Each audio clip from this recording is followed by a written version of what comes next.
Tennis family. I'm David Williams, the head of diversity and inclusion for USTA Eastern, and I'd like to welcome you to the adaptive and wheelchair tennis session of the 2021 Eastern Tennis Conference. Today, we will hear from panelists affiliated with the United States Professional Tennis Association, Professional Tennis Registry, and USTA Eastern's Community Tennis Associations and partnering organizations. They will discuss how they are responding to the increased demand for adaptive and wheelchair tennis, share on-court best practices from their programs during this pandemic, and reveal their personal stories while paying tribute to the coaches and rehabilitators who are supporting them on their journey. After our video reel plays, we will take a few questions from the audience in our chat room. We hope you find the video enlightening and inspiring.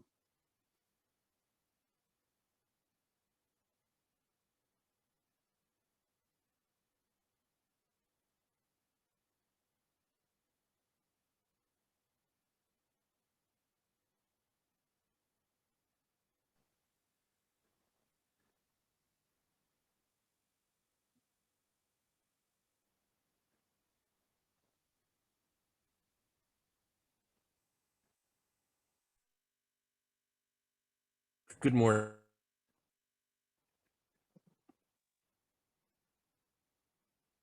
Been for the last 25 years. We're not-for-profit. Good morning, everyone. I'm Mark McIntyre. I'm the executive director of the Riverside Clay Tennis Association and have been for the last 25 years. We're a not-for-profit community tennis association that manages and maintains the public red clay tennis courts here in New York City on the west side of Manhattan along the Hudson River. We've had an adaptive program for about 15 years. It started out very slowly, but it's grown to be quite large. We have about 24 adaptive athletes at the moment.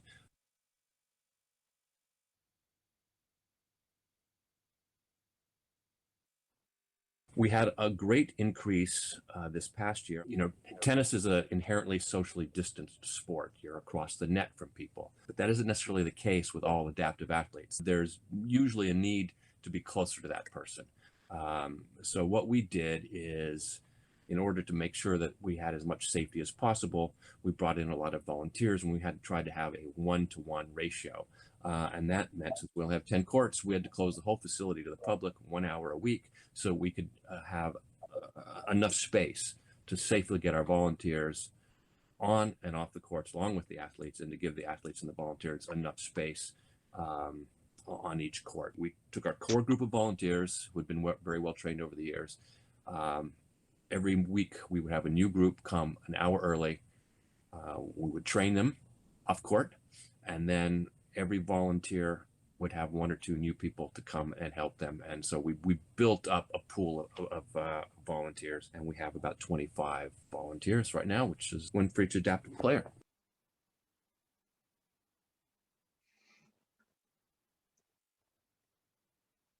Think of the term as adaptive as referring to the provider as much as it is the athletes, in the sense that you have to be very flexible.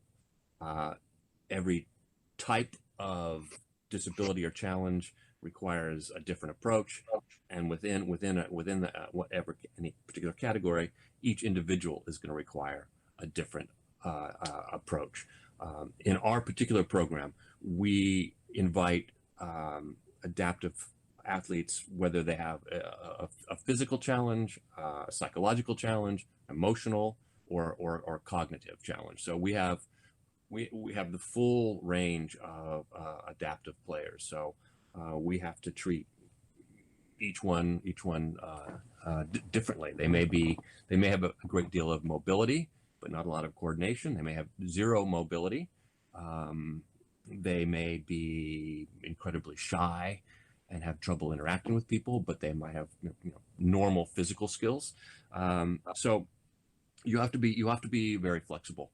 There are 3 potential goals for any adaptive player. One is just fun, social interaction, exercise. Another potential goal, depending on the player, could be that it's a form of physical therapy or psychological therapy.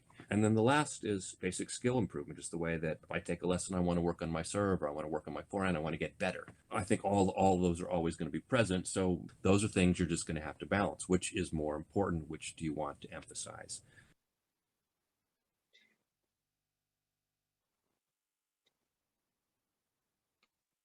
I learned how many people are willing to come out and participate. I also learned that the value of the program is just as much for people who participate and help with adaptive tennis as it is for the adaptive athletes. The value and benefit that I saw these volunteers gain from spending time with the adaptive athletes once a week was just tremendous. It's very helpful. There's one particular student I've had for years. She can't speak, she can't hold a racket. All she can really do is smile and giggle. I know she enjoys it. And what I have learned about life from her is more than I could ever present to her or offer to her. So it's very rewarding is what I want to say. And I learned that more this year than ever before.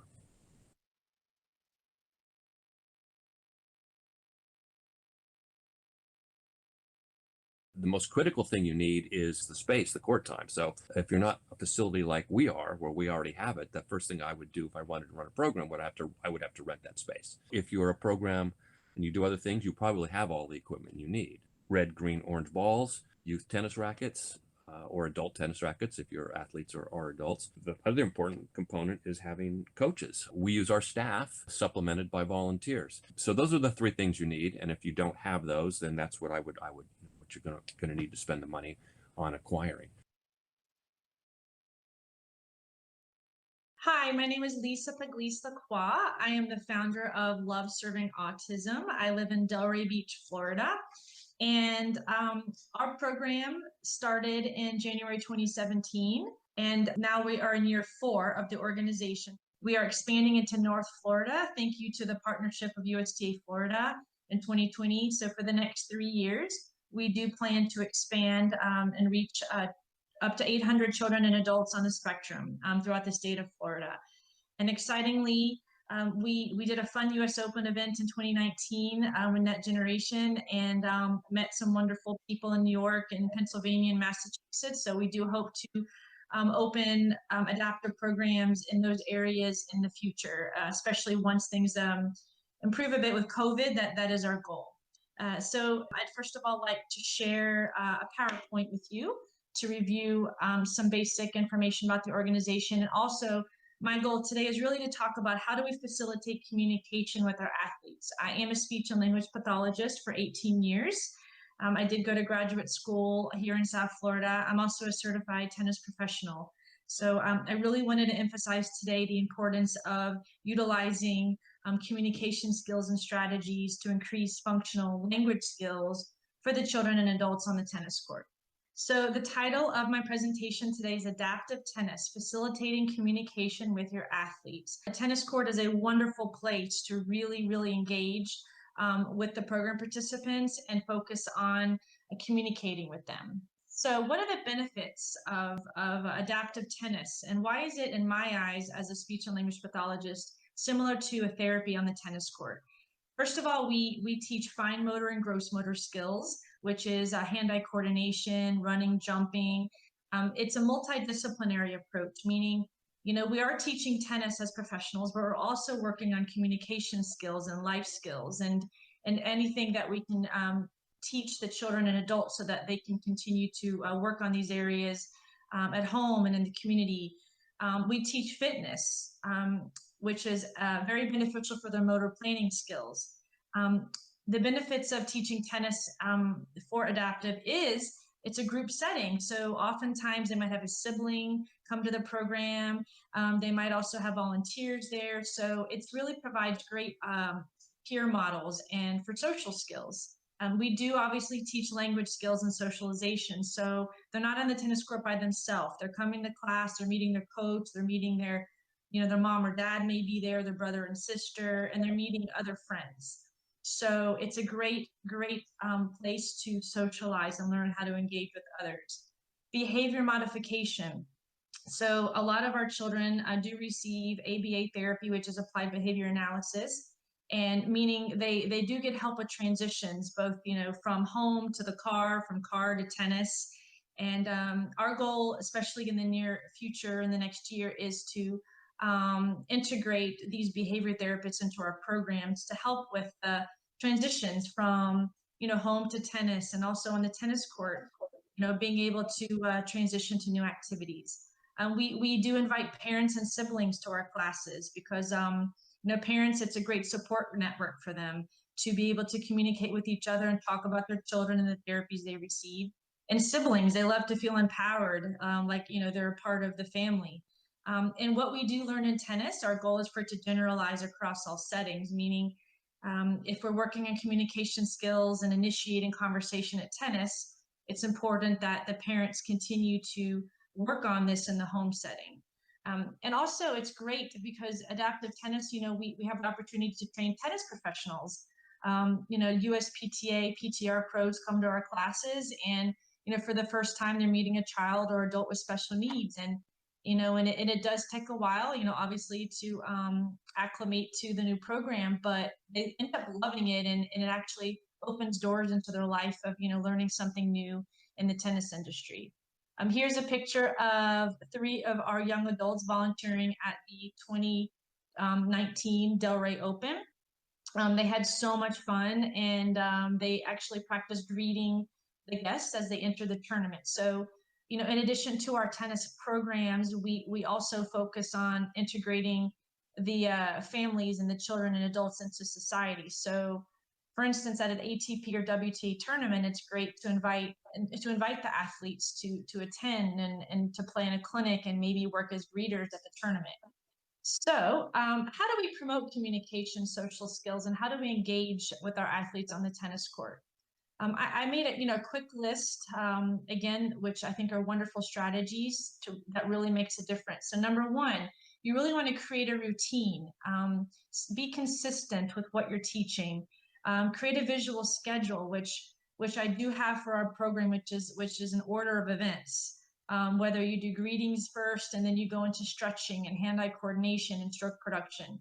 It's important that you follow the routine for each class. Narrate tennis activities. So for instance, if a child is, nonverbal, or even if he's minimally verbal and he's, standing by himself, you might want to go up to him and say, hey, isn't it great we're playing tennis today? Communicate with them at their level, but also narrate and describe what you're seeing, because this helps them process language. You want to expand language during conversational exchanges. So if a child says hit ball, it's important as a coach that you would say, oh, you want to hit a ball today. So continue to expand on those language to provide models for them. And number 4, provide opportunities for requesting and commenting. Instead of tossing a ball as a coach or, grabbing a racket and help them hit a volley, you really, really want to help them initiate communication.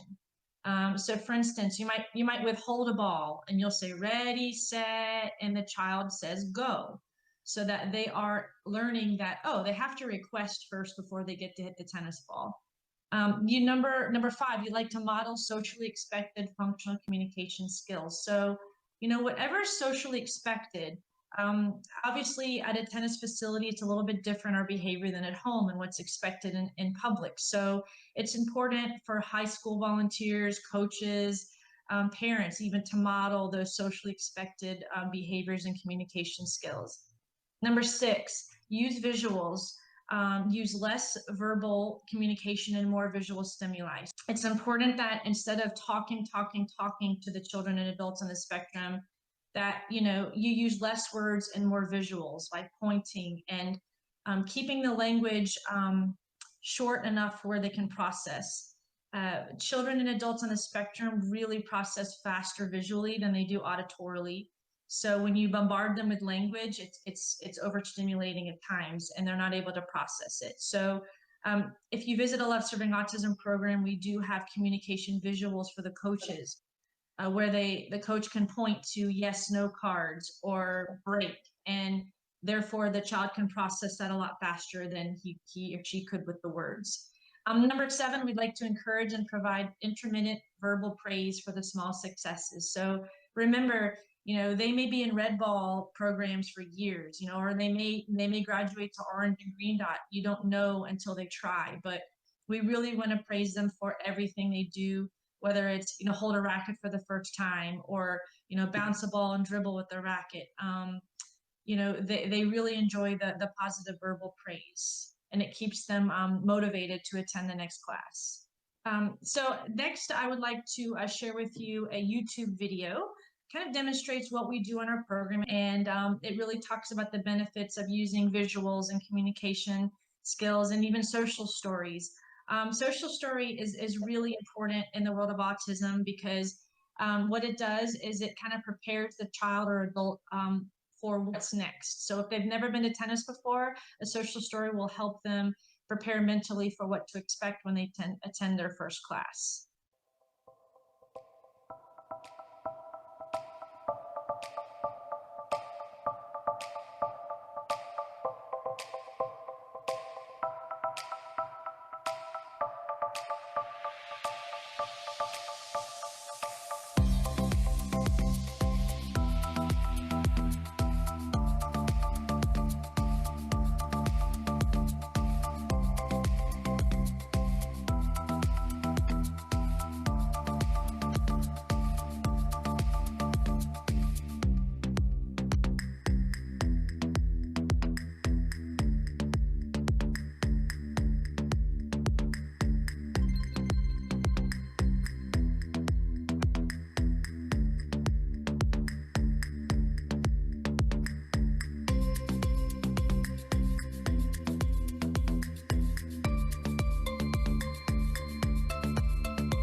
Three, 4, 5, 6, 7,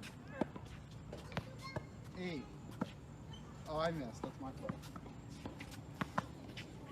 9, 9, 10. 10.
The similarities are that we do our best to provide routine and consistency. So if a child is coming to see you every Tuesday at 2 p.m., we make sure that we're prepared, we have the materials ready, and that we greet them in a similar fashion so that they become, more comfortable with us. And it's similar to tennis, where when a child first goes to tennis, you want to make sure you're set up for the program, that you're there early, that you're prepared, because the children are very, very aware of time, and they like to know they're starting on time, and this is part of their routine and structure.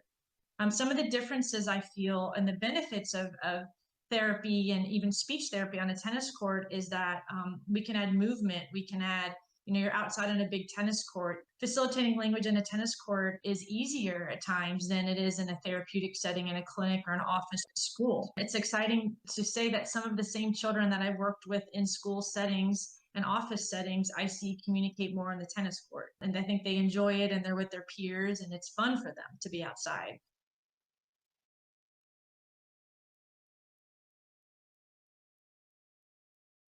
First and foremost, even if a child or an adult is nonverbal, it does not mean that they don't have an average or gifted IQ.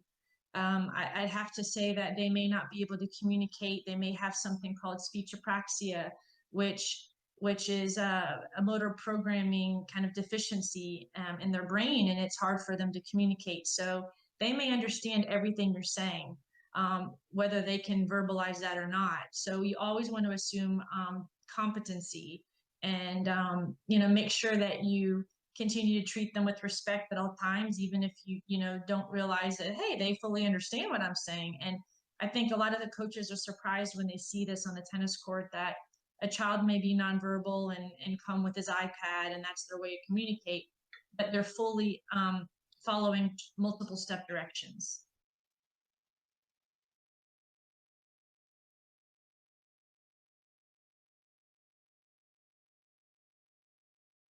As a coach, you really don't just want to open an adaptive program anywhere. You want to make sure that it's in a community or at a facility who advocate for your program, who can help you market the program, and having partners. Finding community-based partners to help recruit families is essential. Also, learning about the special needs schools in the area. Reaching out to the directors of those schools and asking them, hey, would your families like to join adaptive tennis? Also, it's important that you identify which USTA section you're in, and do they offer grants? Are there any type of funding opportunities for expansion for your program? And facility partnerships, I'd have to say, something I'm learning here in South Florida.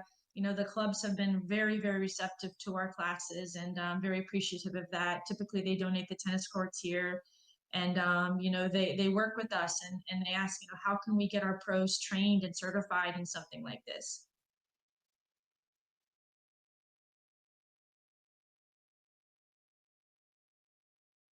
Definitely in 2020, we learned to adapt. We had to learn to be resilient. In March 2020, our in-person programs shut down due to COVID, and it took a week or two, but I decided let's switch to virtual tennis. And excitingly, it's a completely new platform for us. We're still teaching it weekly as of today. You have to be adaptable with the families as well. A lot of the families are under stress, especially during COVID with raising their children, and there's a lack of consistency and structure at this time. And think outside the box, be innovative, try new things, because you never know how the families may respond to them. Also in 2020, I made an effort to reach out to additional community-based organizations to let them know what we're doing, and hey, would you like to partner for virtual tennis? Now we do have families from Canada logging in, and New York and New Jersey, and it's pretty exciting on the weekends. They get to meet each other and socialize on Zoom in addition to playing tennis, which is great. And also, you connect with the parents and reach out and, ask, how can I help you with your child? Because they do need the support.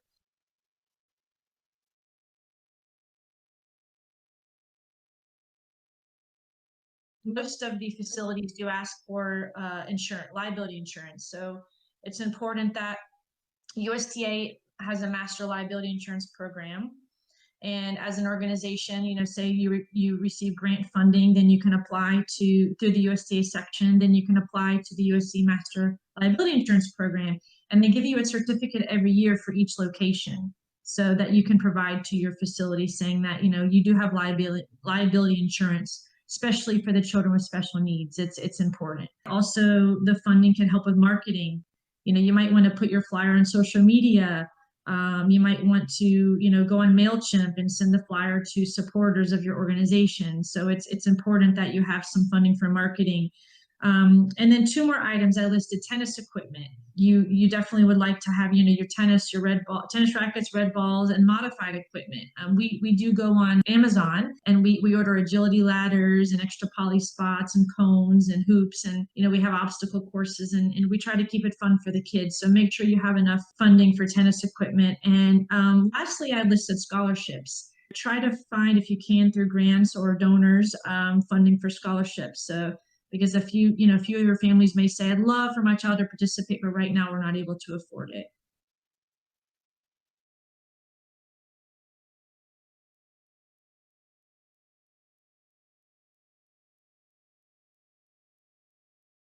As the USPTA president, I know that my predecessor, Jeffrey Jagfeld, had really wanted to put together an adaptive conference in person.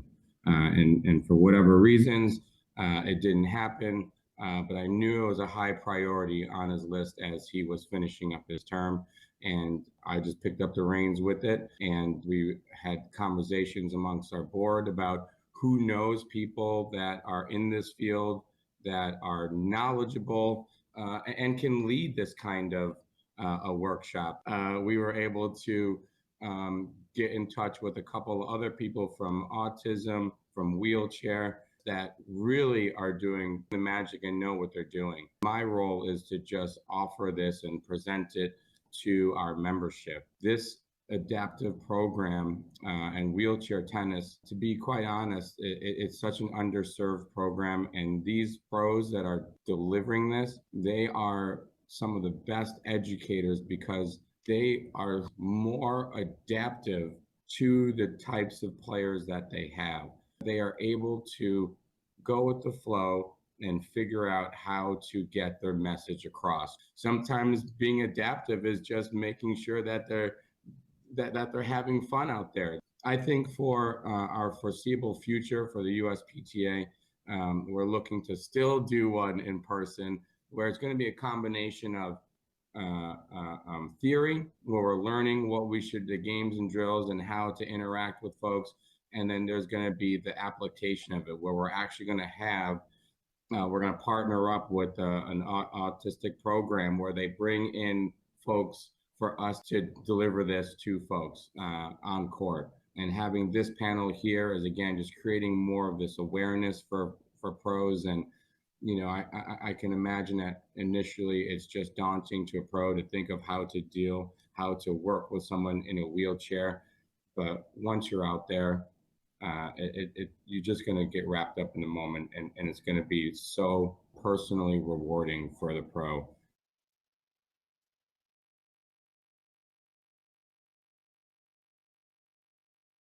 The USPTA does not offer an adaptive certification per se. They are working on creating a committee, and they are working on creating curriculum. They do have a wheelchair tennis committee, but the adaptive tennis is being incorporated in the new USPTA educational track. It's going to be in the Teaching Essentials 2. It's going to be in that educational track where they'll have to take a course on adaptive tennis.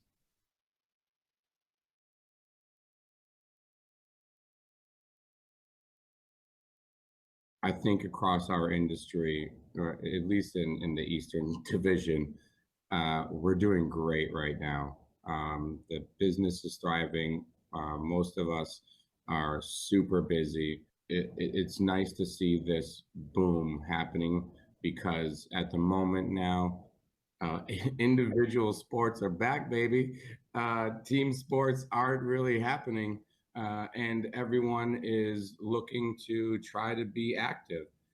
In our program alone, we lost about a third of our customers because of their heightened sensitivity, but we gained 3 times as much in new players, siblings of kids that can't play baseball, they can't play indoor soccer, so now they're playing tennis. As far as programming goes, we're offering more match play programming.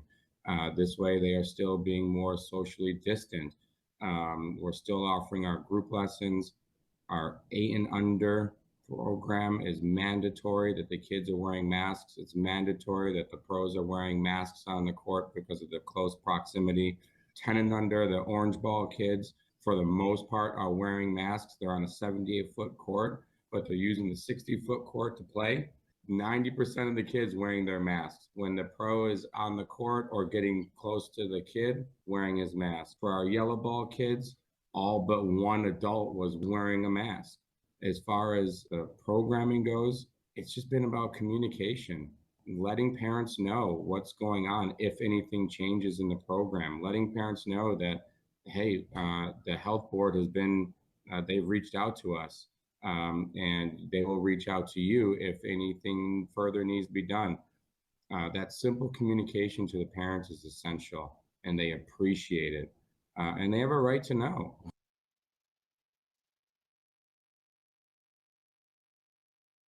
I think a lot of that has to do with recruiting at a younger age. We have to get younger as an association. The younger kids, they are just more nimble about thinking about how to deliver programming. Reach out to those kids who like to play, but they don't need to be super competitive, right? And that's the kind of a person that we want to be involved in the sport. We also have to tap into physical educators, early childhood educators. You know, one of the important parts of our program is our U8 program, and installing at a young age just how fun it is. And the best part about it is those coaches aren't diehard tennis players. They're ordinary people who are able to create the right atmosphere for our youngsters to fall in love with the sport. That's ultimately what we want. Some of those kids are going to go on to be competitive, but we want them to play. I think that's critical for us, USPTA and the USTA, to grow. My name is Carla Ruaya. I'm an exercise physiologist and neuro-exercise trainer at Push to Walk, a specialized gym for people with paralysis and other neurological conditions, such as multiple sclerosis, traumatic brain injury, cerebral palsy, and stroke. We are located in Oakland, New Jersey, and have been operating since 2007.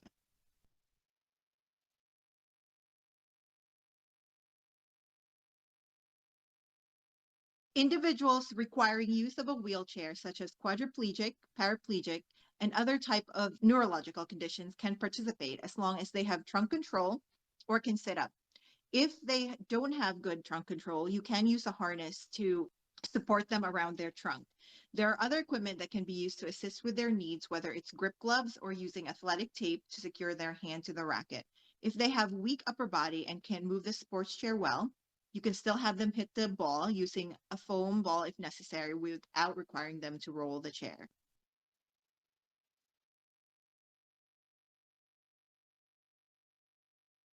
People with special needs or disabilities have other expenses that they have to put first. So some of them don't have to get involved or self-motivated to be active or at least try. So a free program with transportation would be ideal.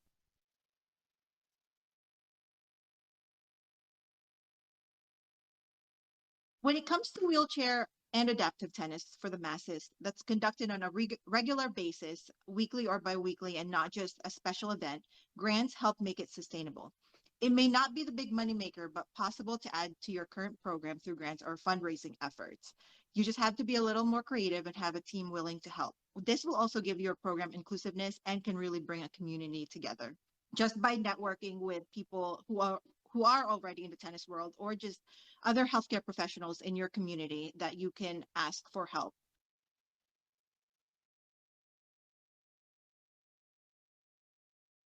A good way to recruit a diverse team for wheelchair and adaptive tennis programs is to reach out to nearby rehabilitation centers and meet with physical, occupational, and recreational therapists, as well as nurses, exercise physiologists, and other healthcare professionals who will be willing to get involved and help.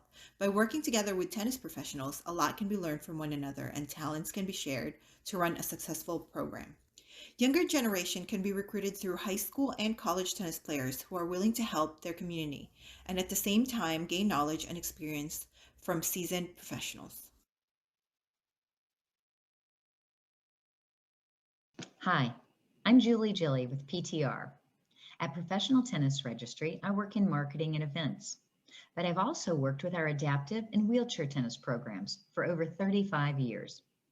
On the wheelchair side, PTR has supported wheelchair tennis for almost 40 years since our founder, Dennis Vandermeer, started a small tournament for 4 men in town at our community vocational rehab center. Dennis knew that wheelchair tennis would be a great way for these folks to rehabilitate and learn to be stronger. Over 10 years, our tournament grew, and it soon became an ITF Series 2 event on the International Wheelchair Tennis Tour. We welcomed thousands of players to Hilton Head Island for our tournament over the 25 years, from ages 8 to 88. Along with our tournament, we decided we needed to add a component for teaching professionals.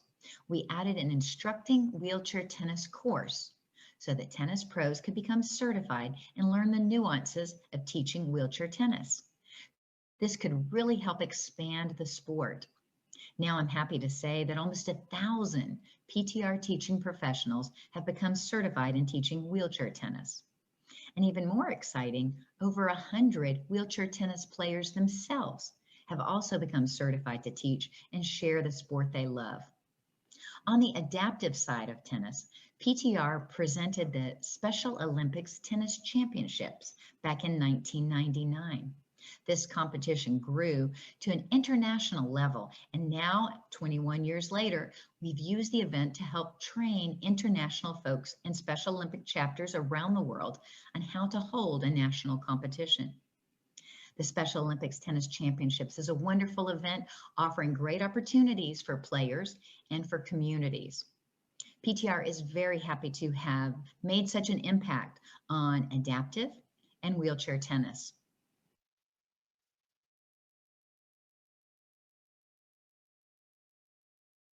Well, first, it's a great opportunity to fill court time, the empty court time you have at your club or facility. This way, you'll bring new people into your shop and your facility. Both adaptive and wheelchair players tend to have an entourage. They come with a lot of family or friends and volunteers who work with them. These are all potential new customers for your club. This also gives you new ways to impact your community. You often get lots of free press when you do an event for wheelchair or adaptive tennis. You might host a run-roll event for wheelchair players where you have a wheelchair player and a tennis professional teaming up against another wheelchair player with a tennis professional.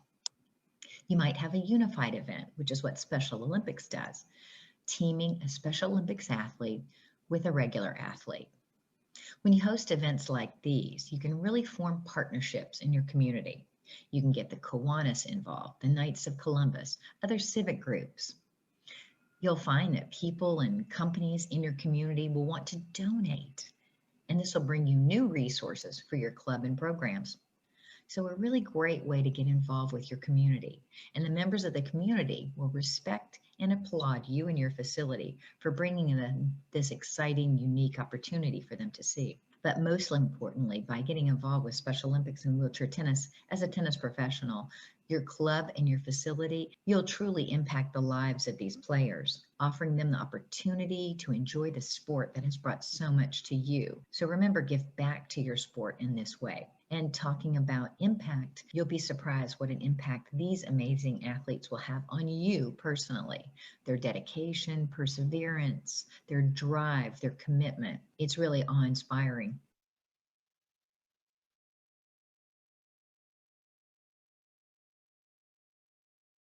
College campuses across the country are offering wheelchair tennis teams as one of the athletic sports.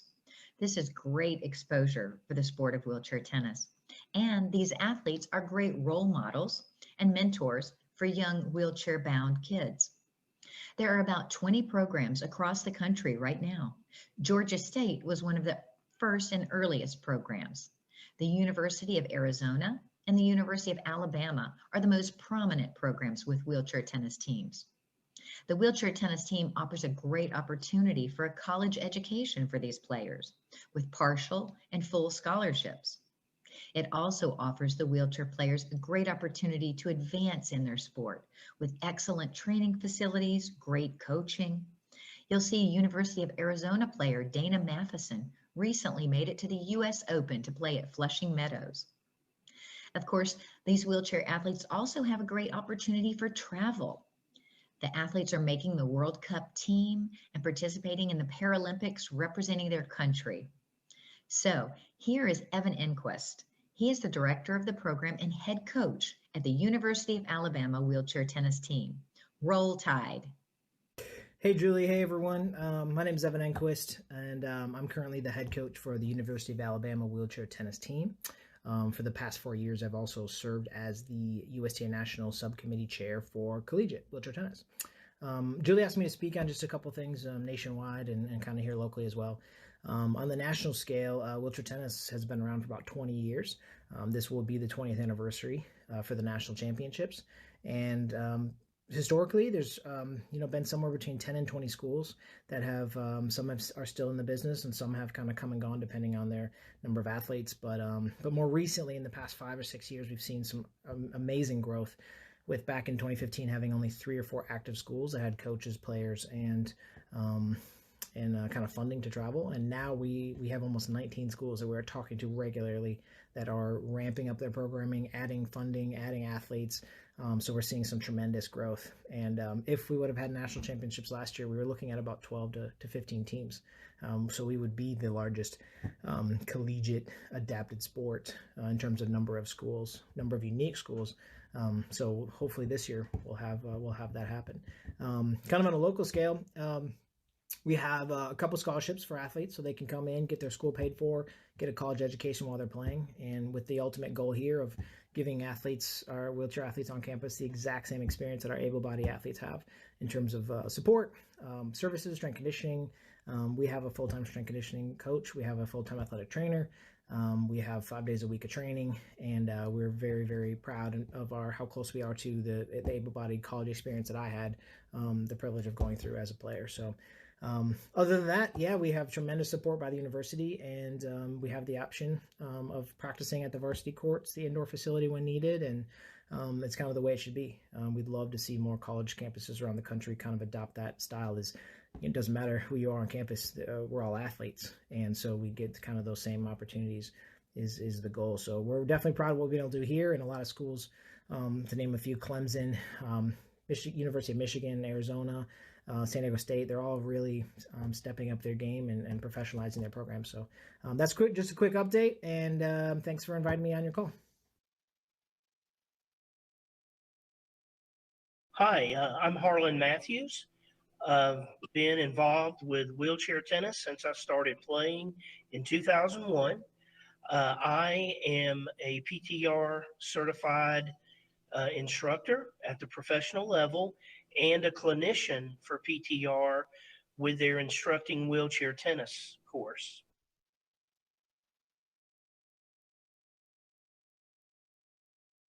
My journey began in 2001 at the age of 34. I'd never played tennis before, but after 19 years into my disability, started transitioning more to using a wheelchair, and was asked to play wheelchair sports had I ever tried it before, and started with basketball. And when that ended, they said it's time for tennis. And I asked, how do you play tennis in a wheelchair? When they told me that I was going to have to push holding a racket in my hand and that there would be more blisters on my hand, I told them, no, thank you. But finally, they kept on. And on Cinco de Mayo, 2001, in Athens, Georgia. They had a wheelchair tennis day, and I went. And let me tell you, the sky opened up that day. Basketball pretty much became a thing of the past, and I just seemed to have a knack for tennis. And I enjoyed how it was a single sport at that time because I was just learning by my, to play. And I enjoyed that part of it and just the empowerment that it gave to me.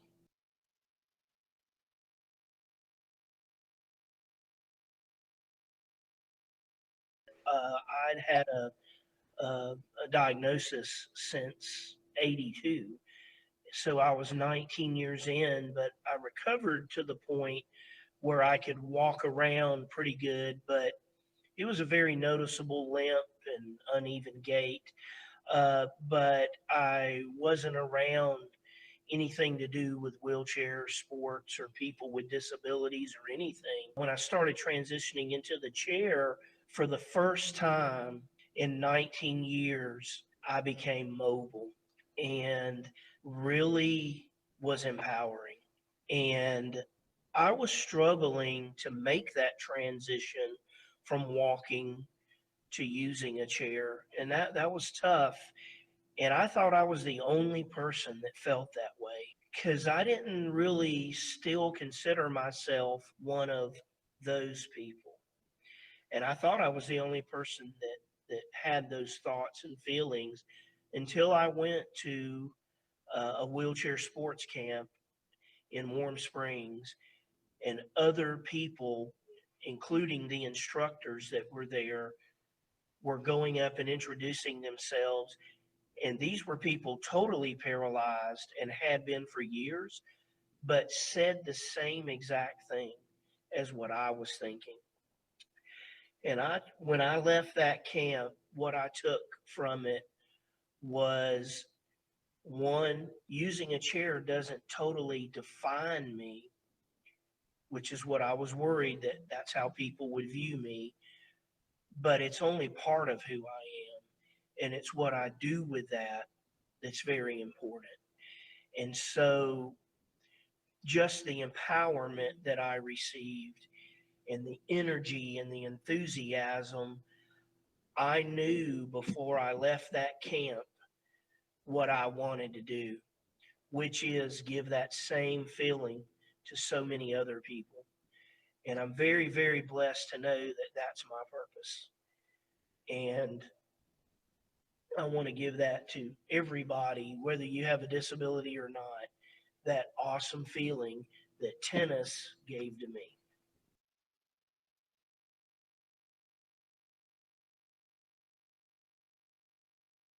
If you're newly injured, it's hard.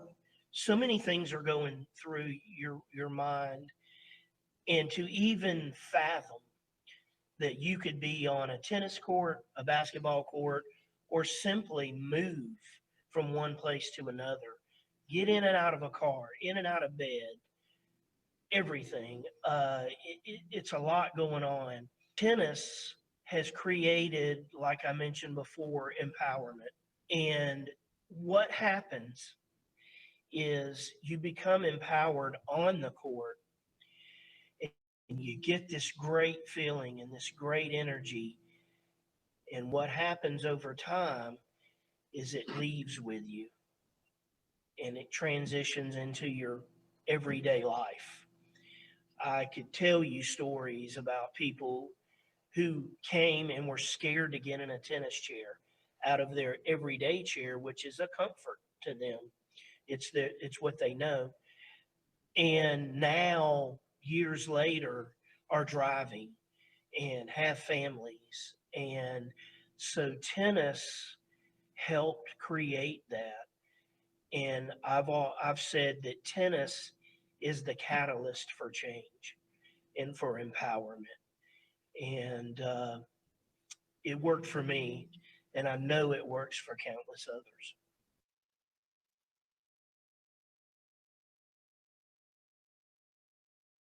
I would like to see more inclusion. I play on 2 teams locally where I'm the only one in a chair. My partner is able-bodied, and so are the opponents. It is becoming a lot more inclusive, but what I would like to see is people's misconceptions or assumptions go out the window, like, oh, do they need to serve it soft to me? Or just the apprehension. And the way that I feel like we're going to overcome that is it's my responsibility as someone in the community of people with disabilities and others. I tell them we're ambassadors, and it's our job to help other people feel comfortable. And so we'll say, well, maybe they need to be more educated. Well, you know how you educate people? Get out there and mingle with them. Get out there and play in these leagues of able-bodied people and socialize, mingle, and make people feel comfortable. As you do that, it will be more accepted and understood, because the last thing that me and countless other people want to be looked at is, oh, that is just so special. You're so inspirational. And, like they're talking down to us. But let me tell you, once you get out there and play with them, the chair goes away. And it's all about tennis. It affects so many people in so many ways. And so it's helping me, other people with physical limitations, and we need to help those without those limitations feel comfortable, accepting, and inviting us to just play. Hi, everyone. My name is Faiz Ali, and I am the Executive Director and Adaptive Sport Coordinator of Ali Adaptive Sports and Fitness. We're an adaptive sports program that proudly provides adaptive sport opportunities, grant assistance for those of us who are physically disabled. And we also bring a lot of awareness to the different genres of adaptive sports for the physically disabled or the Paralympic athlete, and adaptive sports for the cognitively disabled, the Special Olympic athlete. We proudly service the physically disabled or the Paralympic athlete.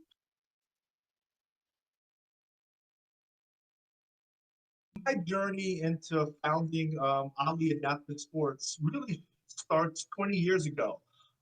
As an able-bodied 24-year-old, I was living my lifelong dream of living in New York. I had just graduated from a physical therapy program, and that's when I became an amputee. I had my leg amputated below the knee due to a random blood clot that led to a stay in 3 different hospitals, 5 surgeries, and then them amputating my leg below my knee.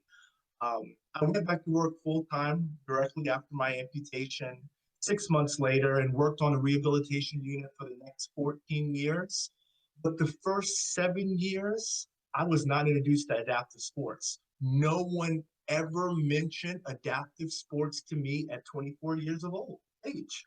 I was supposed to be washed up. I was living in a community where amputees don't even use wheelchairs, and to transition into being physically disabled and not having a wheelchair as a crutch to get to the community when your prosthetic leg isn't working, or seeing other disabled people united through sport, something I really needed.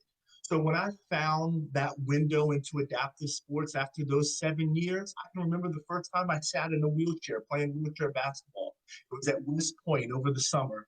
And I knew immediately, being around these other people like me, right? That's the one thing about adaptive sports. No matter what your disability is physically, we're all united, right? We're united by a traumatic experience. We're united by the fact that we live a different lifestyle than the able-bodied lifestyle. I have a really unique perspective where I had 24 years of the able-bodied lifestyle. I had no idea there's this other physical and mental component that you deal with on a daily basis. when you're overcoming traumatic injuries and disabilities that last throughout your life. I got introduced to adaptive sports 7 years later. That one introduction to wheelchair basketball led to me to becoming a 3-time national champion in the National Wheelchair Basketball Association. That brings me to my love to want to bring back to this community, that outlet, that platform, that awareness, that ability to be with people like us, like me. I had to bring this to the community, and I wanted to make it my life mission to make those opportunities available for physically disabled kids and young adults. And have a hub and a family of those of us who are differently abled that we can unite through sport.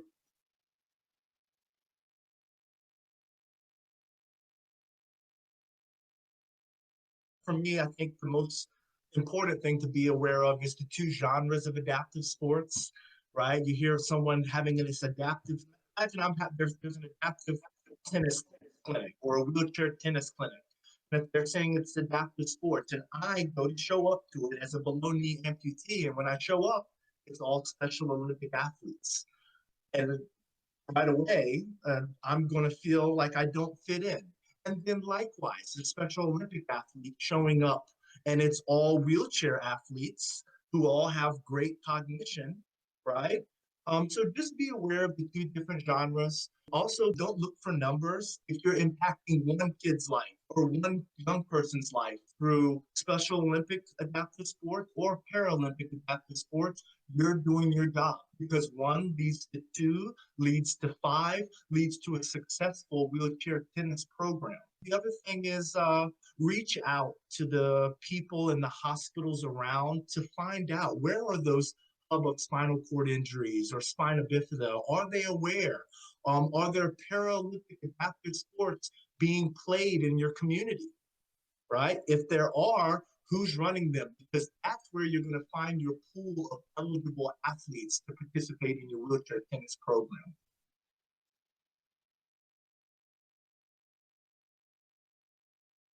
This is something that happens all the time when you're blessed to do what I do, which is great. When you're giving back and helping people, it's such a rewarding feeling. But right off the bat, the other day, I had a athlete's mother who was helping me deliver some wheelchairs to our wheelchair tennis clinic. Her son has spina bifida, and he's 19 years old, and she starts crying in my driveway. She says, "Faiz, I have to tell you, like, how important to have you in my son's life means to us." His father and a lot of our kids' fathers left when they find out that their kid is going to be disabled. So you have Isaac, a young man of color, whose father, he's only met his father twice. So you find yourself playing a father figure, playing a big brother role, playing an older friend role. Even though I'm 45, I have kids, so they can really identify with me, impacting people's lives. The young lady that I'm working with who just suffered a spinal cord injury over the summer from a motocross accident. She's 18 years old. And she's now adapting to this new way of life. So I'm so blessed to be the person to throw her that lifeline and bring her into this family. Now I get to be thanked for being something that is such a natural mission of my heart to want to do. Bring people into this world, bring the cloak of secrecy off of Paralympic adaptive sports. What's unique about our program is that, as I mentioned, we're in a community where there are no opportunities for the physically disabled adaptive athlete. There's a lot of opportunities for Special Olympics athletes. Why? Because of the sheer numbers and the fact that you don't need a lot of equipment. You're dealing with people like us who are physically disabled.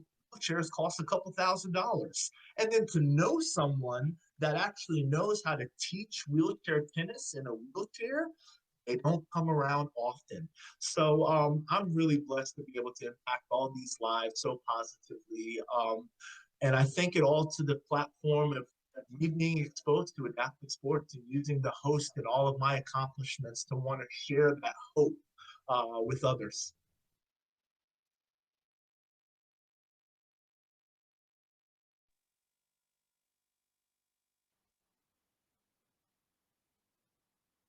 All right. That was great. Hope everyone enjoyed the video and took something away from it. Now's the time we're going to open up the chat room and see if we have any questions for our panelists who are here with us today.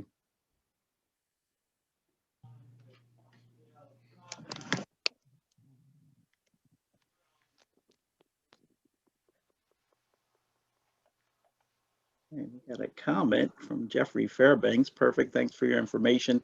Keep up the amazing work. That's very nice, Jeffrey. Thank you.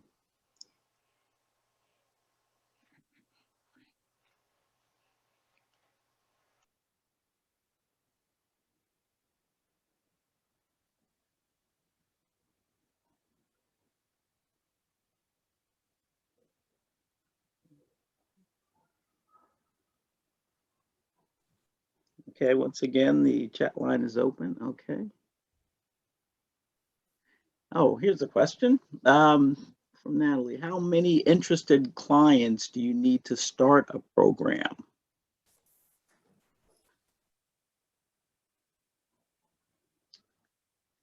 Mark, would you like to take it? Sure. In our personal experience, we started with 3. And we had 3 or 4 for several years. It started when a physical therapist started bringing some of her clients to us, young kids, and that's how we all began. Start small, get competent, and grow. I think you could start with one. I think somebody mentioned that in one of the video presentations. You start with one person here. It's rewarding. It's effective. And it will grow.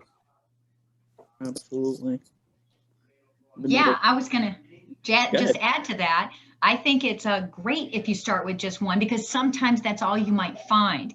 And the thing that you should do is maybe, find out if it's if you have a male or a female in approximate age. And for example, if it's a junior or something, a child, go to the local high school and see if the high school tennis team wants to come out too, because it's very important that, you make it fun, inclusive, integrate them. So even if you just had one player, bringing them out to the tennis court, with some other people their age, even if they're not in wheelchairs, that's fine, because we want them to understand the sport. And sometimes it's a long time before you're going to find another wheelchair player, for example. But starting with one is great, because soon you'll have 2, and then others will hear about it. So even with one, don't be disappointed or frustrated. That's great. Go for it, because you can make a huge difference in that one person's life and all the people that you involve with you with that one person.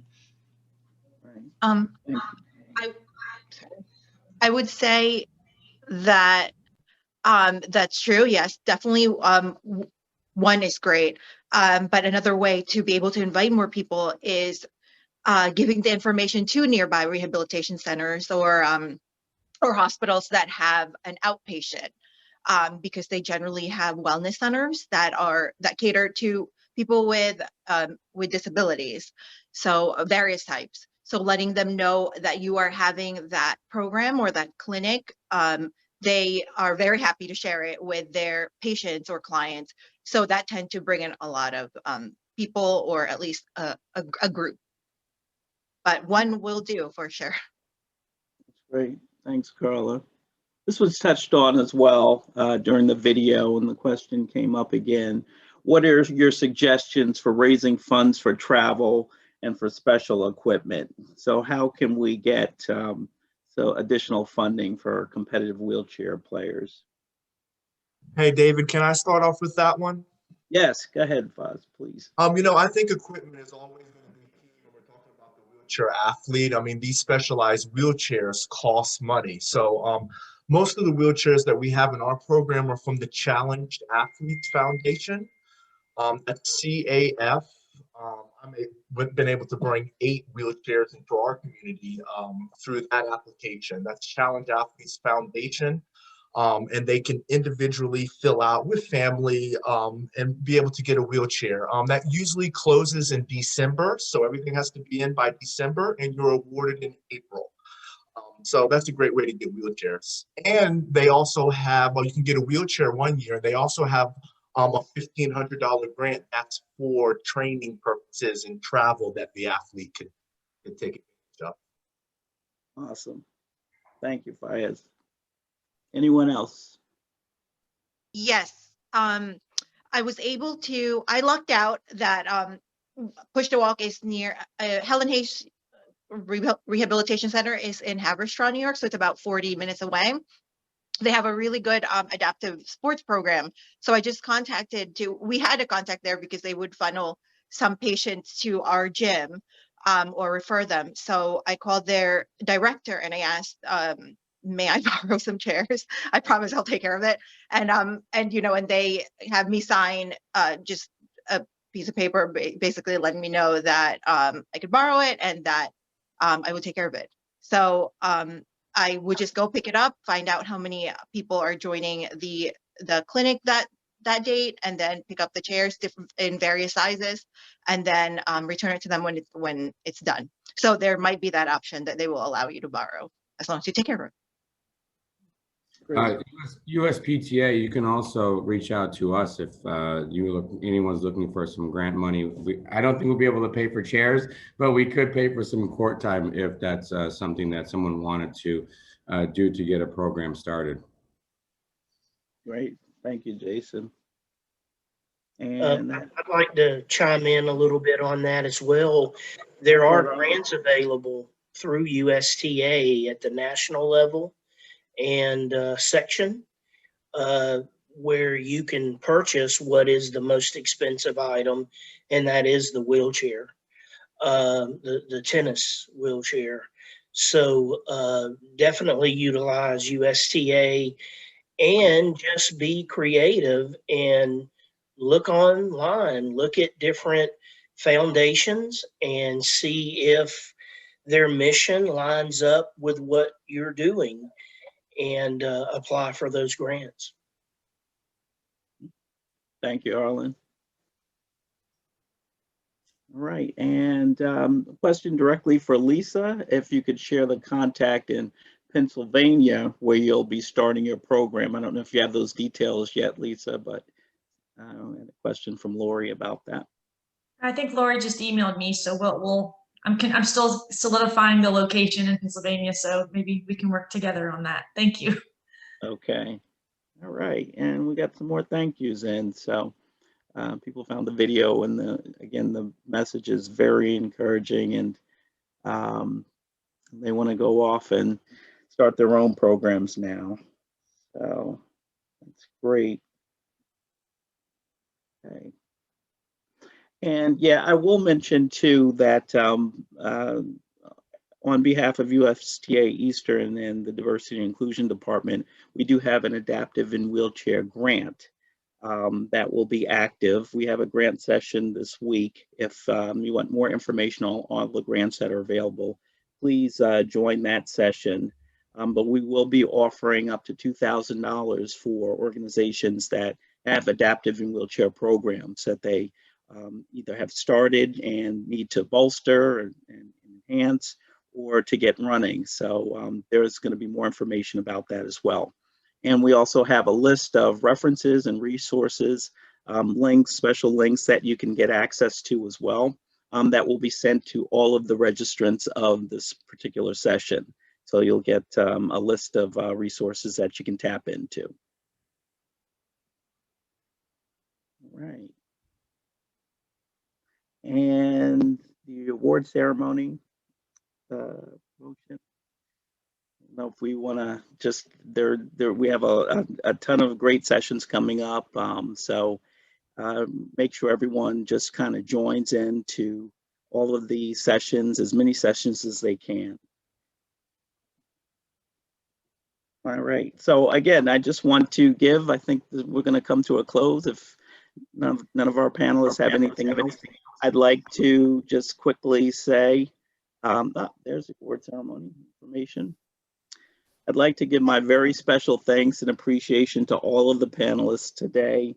Faiz Ali from Ali Adaptive Sports, Jilly from PTR, Harlan Matthews from PTR, Mark McIntyre from RCTA, Lisa Puglisi Lacroix from Love Serving Autism, Carla Raya and Jason Spears from USPTA, and a very, very special Thank you to our producer for the video, Joe Kosar, for his exceptional production and editorial skills today. So I want to thank to everyone and enjoy the rest of your conference. Thank you. Thanks, everyone. you. Bye. Yeah, Nice to take meet care. everyone. Thanks, Bye. everyone. Thank you, David. Well done. Bye. Well, Thank Bye, you. all. Bye-bye. Bye-bye.